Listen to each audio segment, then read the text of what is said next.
Yeah, so hi to my today's presentation about open source on the iPhone. I'll just start briefly with introducing me and our company, and then I'll start with my presentation, so it's not tragic if you don't grab on the beginning. So just in case you don't know me, my name is Marc Ammann. I work as a software developer at Leap. Besides that, I'm a computer science student at ETH Zurich, and I'm educated by Till Bay, who's going to hold a presentation this afternoon. And my personal blog and projects are on codesofa.com. And on my spare time, which is not that much, I love to ride my fixed gear bikes. So at Leap, we do agile web development, which means we're not that old and do waterfall models, but we rather use Scrum-based project models to work custom-oriented. We are in Fribourg, Bern, and Zurich, so we are even here, right around the corner, and we have a strong focus on open source software, which is basically why I open source everything I do. And why I'm here is because I'm the developer of Gotta Go. It's the first Swiss iPhone application for public transport, and it open sourced, of course. So just history, it started in July 2008. We released it, and 2 days later it was #1 on the App Store. So a little bit later, with a bit more effort, it was version 2 or 0.10 in September 2008 as a reaction to the official SPB application. Then this mysterious NDA dropped in October 2008, and of course we open sourced it right from the beginning. And since then I must have been lazy, which is not true. I just may not talk about it. No, just kidding. Version 3 or 1.0.0 is planned for May 2009 because we found great new partners which are yet to be announced, and it will remain open source software under GPL2. I wanted to go GPL3, but there is other software inside which makes it impossible to use GPL3 and so on. You know the story. So let's start with the real presentation. First, I introduce you to some facts and figures, the NDA and the environment. Facts and figures because not everyone knows that the iPhone is probably a bit more common than you think. Then I'll start with the dark side. That's basically why there is hardly any open source software project on the iPhone. Then we continue with the development and the hurdles in development. Then the App Store. And in the end, I'll show you some projects which are worth mentioning. So let's start facts and figures. A bit boring number crunching, but still, till the end of 2008, Apple sold 30 million devices worldwide. That means iPhone and iPod Touch, which are the two devices the iPhone OS runs on. They had 800,000 SDK downloads. Of course, they're not unique. They're all the versions accumulated and all the developers, they downloaded multiple times and stuff, but still. They had 50,000 developers who are registered, so you have to register to get the SDK. And 50,000 developers for 9 months till now is a pretty large number. But over 60% of those are new to Apple and Objective-C. This is an important number, so keep it in mind. So far there are 25,000 apps in the App Store, more or less quality or not. So, and they had 800 million downloads of apps so far. But for the sales, I may not use the word here, but the sales guys, yeah. They have about 1% global cell phone market share. That's not that much. But if we look at the smartphone market share, for 1.5 years, it's 17%, which is huge. Internationally, they have 30% global mobile browsing share. That means 30% of mobile traffic is coming from the iPhone worldwide. And in the US, it's even more. It's 50%. Those numbers are just from March 25th of this year. So enough numbers or questions?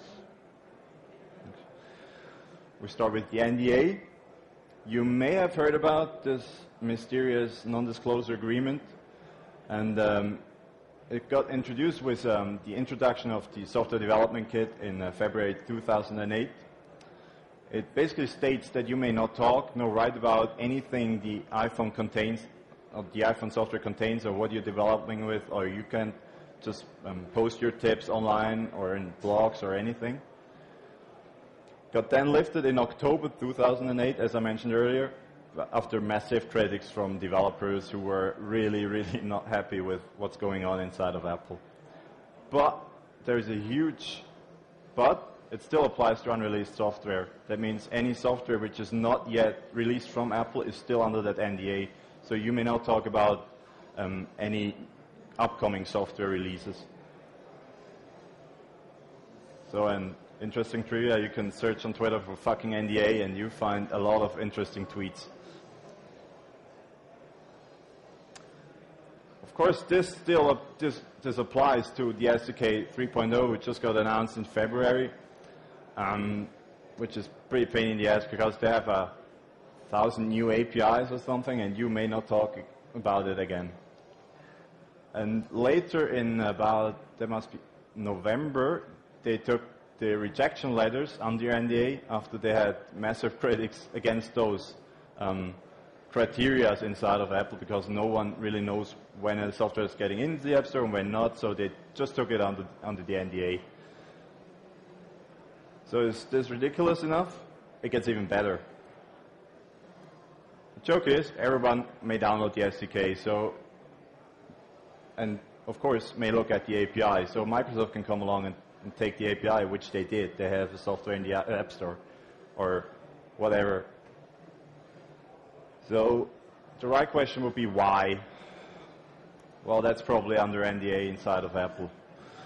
But I really can't tell you. I have no explanation whatsoever. I have just rough guesses, and it's maybe they want to avoid criticism from the press or for beta versions, and just to keep up the Apple experience.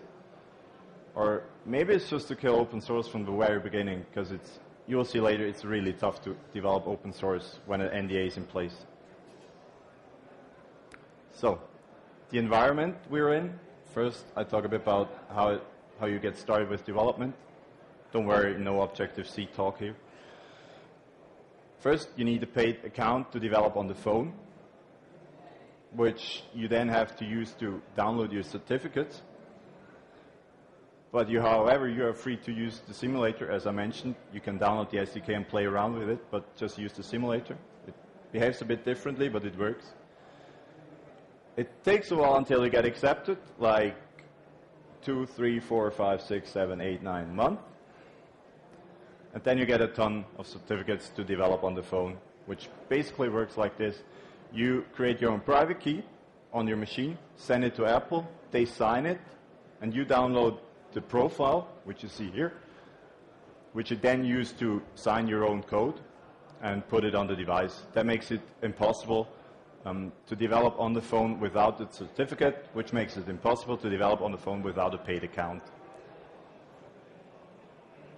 So to the App Store, it's a completely controlled environment by Apple. So you have no right whatsoever. You may not do anything different than they want you to.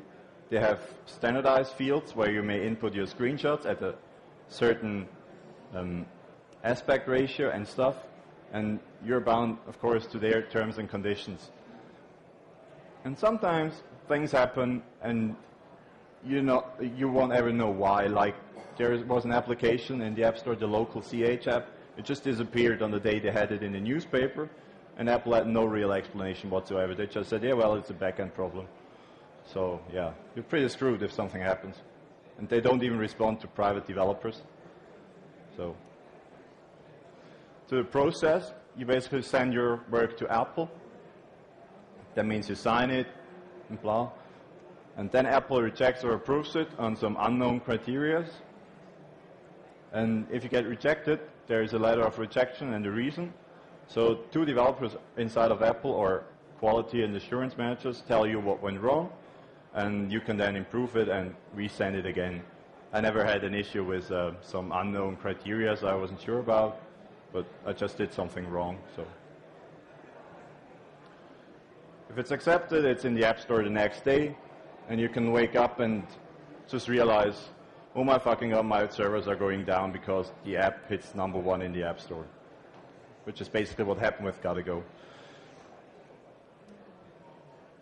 So we start with the dark side now. This is why there is hardly any open source project. I mean, there are about 10 in the App Store. First thing is, of course, as always, money. With the iPhone, it's a bit different because it's a new system and everyone wants to make money, and there is this big dream of becoming a millionaire. I don't know if you've read the news, but I think you can earn a good living within hours. Like, you could develop in 1 month for 5 days and live for 2 months with the money you made. Because people buying your apps are not only the bright-minded. So why would you develop for free and for others if you can make millions or hundreds of thousands of dollars? But it's not mutually exclusive, as we will see later. That's one of the special aspects of the App Store. So a few examples of where that dream is coming from. Steve Dimitri, he's the developer of Trism, and he earned $250,000 in 2 months with a game. Well, I had shit, but it's getting even better. Like Ethan Nicholas, he's the developer of iShoot, and he earned $600,000 in 1 month. He was, of course, inspired by the previous guy, but he had a heartwarming story because he did it to be able to buy buy food for his family. Yeah. No, he just was pretty much broke because of the environmental crisis. So he just said, I'm going to develop that and hopefully I'm going to make some money, and now he has some money. Now there is a fun story. There's Armin Heinrich. He's the developer of I'm Rich. He basically earned $5,600 within a few hours. That's not that much, but he sold a useless app for $999. And the app is basically what you see on the screenshot. There is nothing more besides just an info screen on the back, which flips and tells who is the developer and stuff. And yeah, as I said, they're not only the bright-minded who buy your apps, but he actually paid back some buyers. Like, there was a child who bought the app on accident, and he paid them back. But he had 2 letters from some guys who just said, well, I could afford it, so it's nice to have it so others can see I can afford it. And I don't know, I was pretty astonished by that. So there's another developer called Highglass, name is unknown. He's the developer of Sound Grenade. It sells for free, but it uses an ad selling strategy. So once he hit top 50, he switched to a click ad strategy. And then, after it was #1, he made $200 an hour with click-based advertising. And the funny thing is, he wrote the app in 20 minutes. He just said, what can I do in 20 minutes to put it on the App Store? So, what about free apps? I mean, not everyone can make money. Of course, there are free apps. Why not open source them anyway? Well, you have to ask them. But there are a few explanations I have in mind, or I came across when I developed stuff for free. So first of all, there's the fame. Everyone wants to be someone special in this world. I mean, there are not so many developers, were not so many developers in the beginning, so you could be really someone. And once you are someone special, you probably want to stay someone special. And it's a bit of a problem if you open source your stuff. Others just take your stuff and make their own app, but better, and they get famous for your stuff and their stuff, so you're not that famous anymore. So I solved this problem, gotta go with my attitude, because I am a backend guy. I don't like being famous anyway. But obviously it didn't work out so bad. I'm here today, and that was in the newspaper and stuff, but still. And of course GPL helps a bit, because others just can't go around and make money with my software. I mean, they shouldn't, but it helps. Another explanation is the lack of confidence. You remember that number I told you? Over 60% are new to Apple and Objective-C. And they're not only the bright-minded again, not even the developers. So who in this room does want to have his first software to be open sourced? Please nod. All right. Confident. So I also did that. I just open sourced my first piece of iPhone code. And I must say I'm not very proud of the code, but still I did. It was an educational effect, and yeah. And still a lot of developers used it, like the locator and the auto-completion stuff and anything. So it's pretty nice to see people using your code.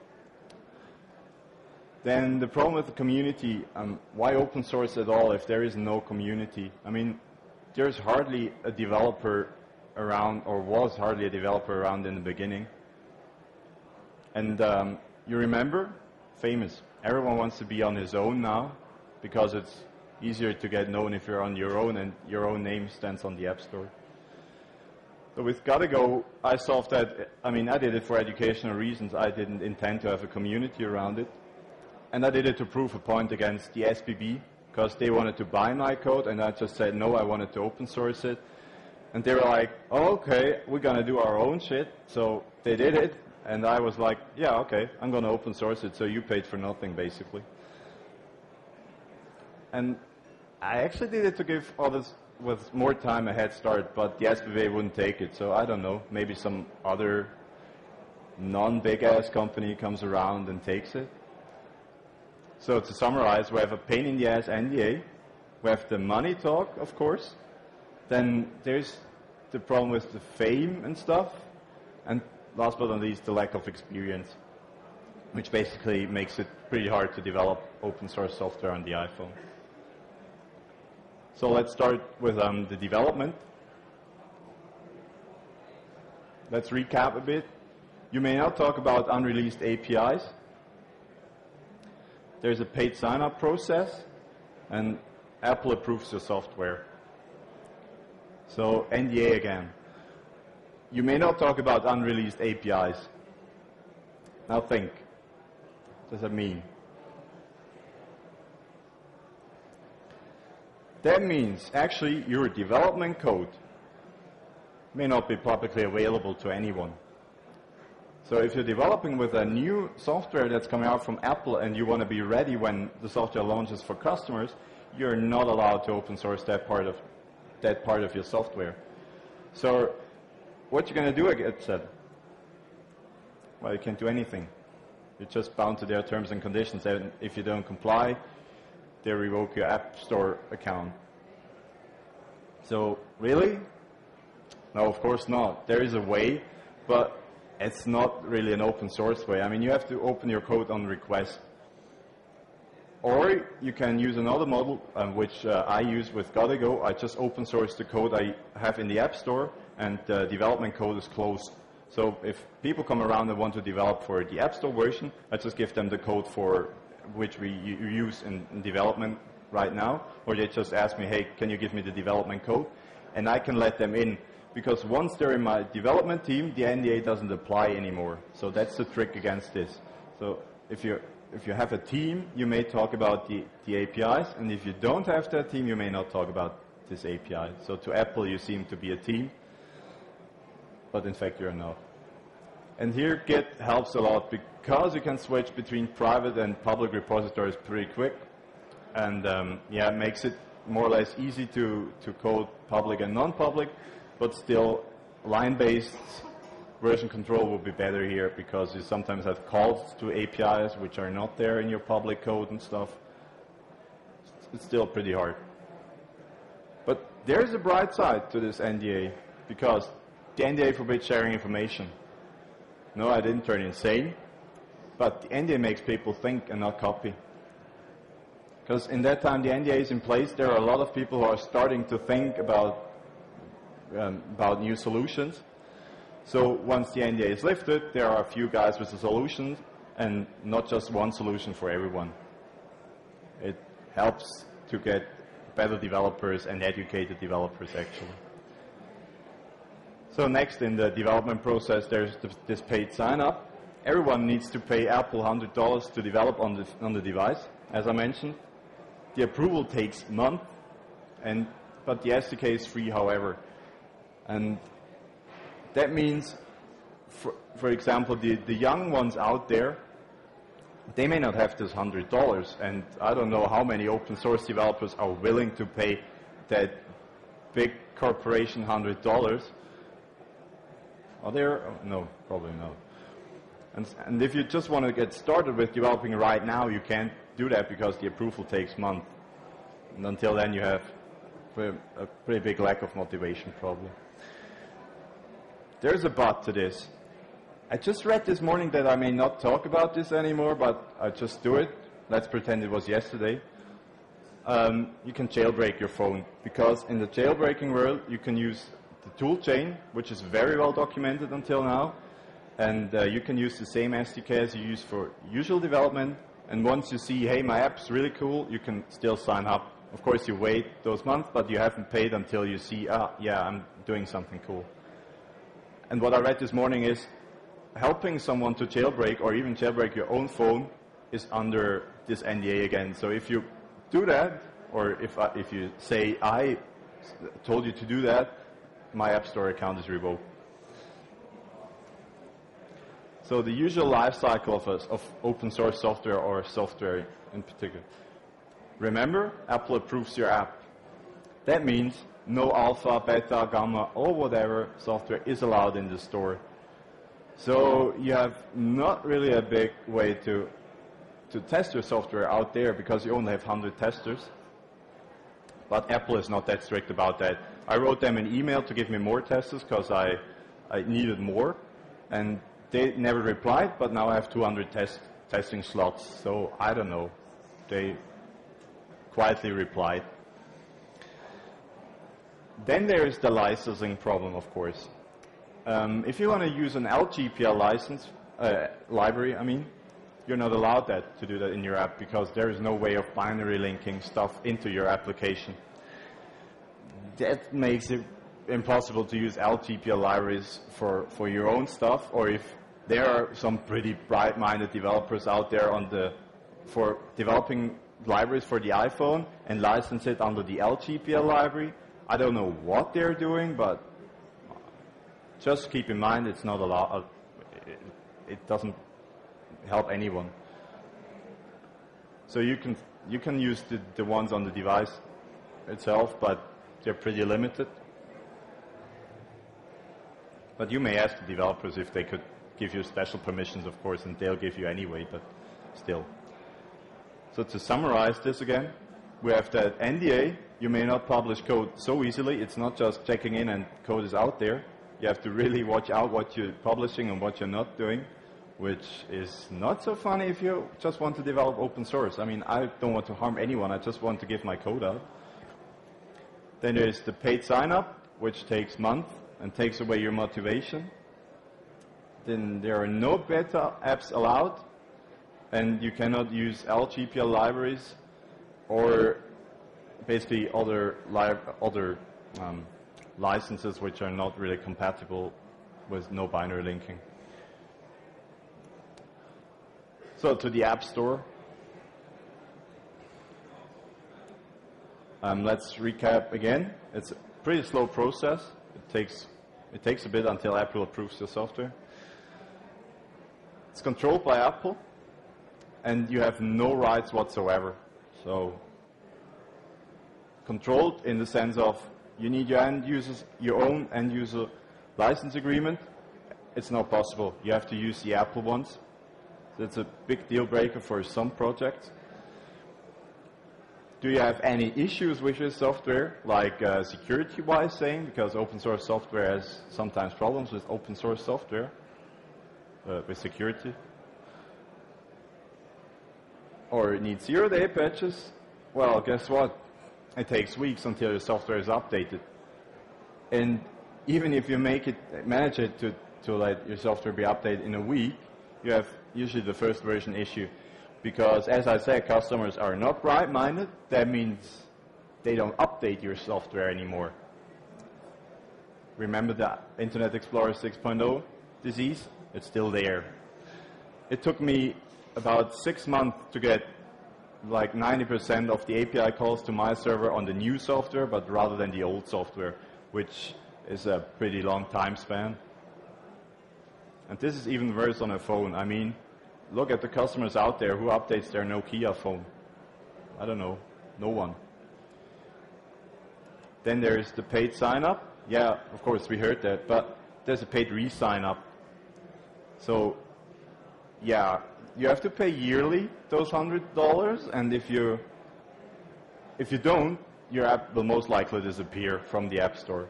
So that means even old projects need active maintenance, which is not always common in the open source world. So yeah, and if you have multiple projects, of course, it's a bit even bigger problem. Because your name, which appears in the App Store, cannot be changed. That means if you have multiple projects with one account, you have the same name. That means if you have multiple teams, different teams, you have to publish under the same name of your team, or you have to pay multiple accounts, which again costs yearly. To summarize this again, we have no end-user license agreement support. There are yearly fees for every account you do, and the time to market is a bit long.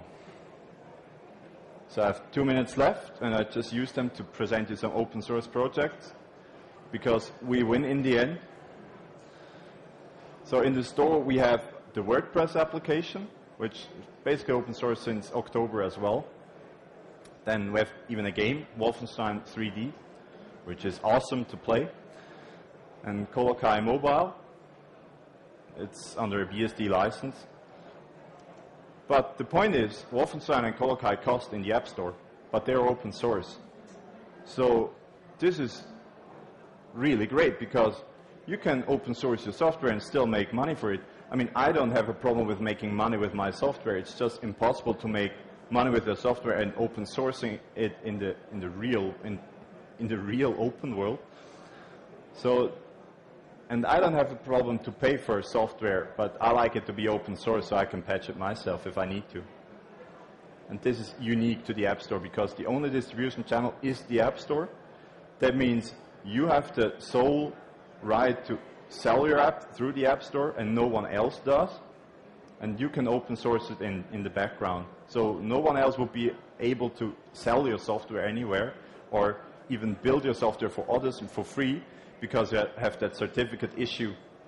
Because you need to get through the App Store to get on every device, else you only have 100 devices you can put the software on. Then of course there are open source libraries. There are quite a few. For example, Joe Hewitt, he's pretty well known. He did the Facebook application. He released 3.20. It's a library for a lot of stuff, like picture viewing and stuff. Then there's a library from Adrian Kosmachevsky, which converts those interface builder files into Objective-C code files. And there's a RootMe library for mapping stuff, which uses OpenStreetMaps on the iPhone and is also open source. So are we lost? I hope not, or not at all, because there's more and more open software or libraries out there, and there are more and more developers out there who are willing to develop open source because they can't get famous anyway. You know? Because hopefully that gold rush feeling dies pretty soon, because it makes it very hard.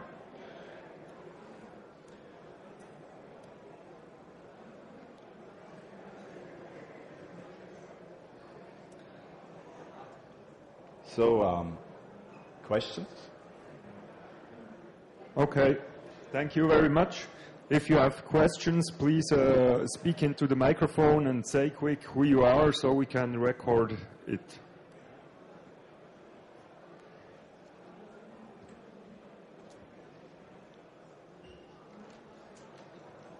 My name is Bertrand de la Creta.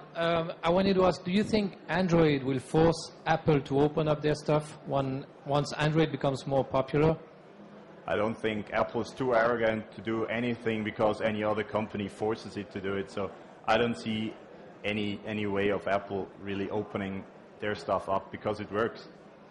They're making a lot of money with it. You don't think the crowds will force them to open up? Well, the crowd just buy what looks good, and at the moment, iPhone looks good. So, Thank you.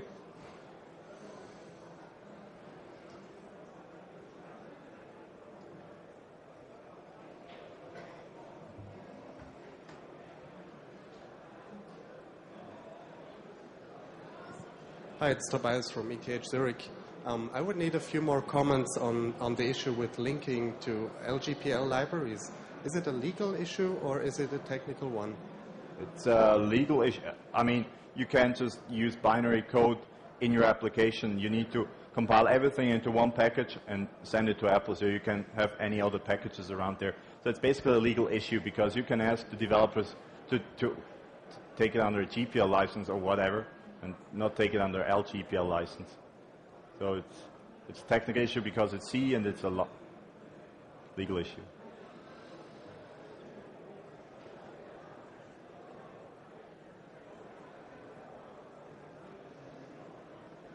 Okay, if there are no further questions, we close here.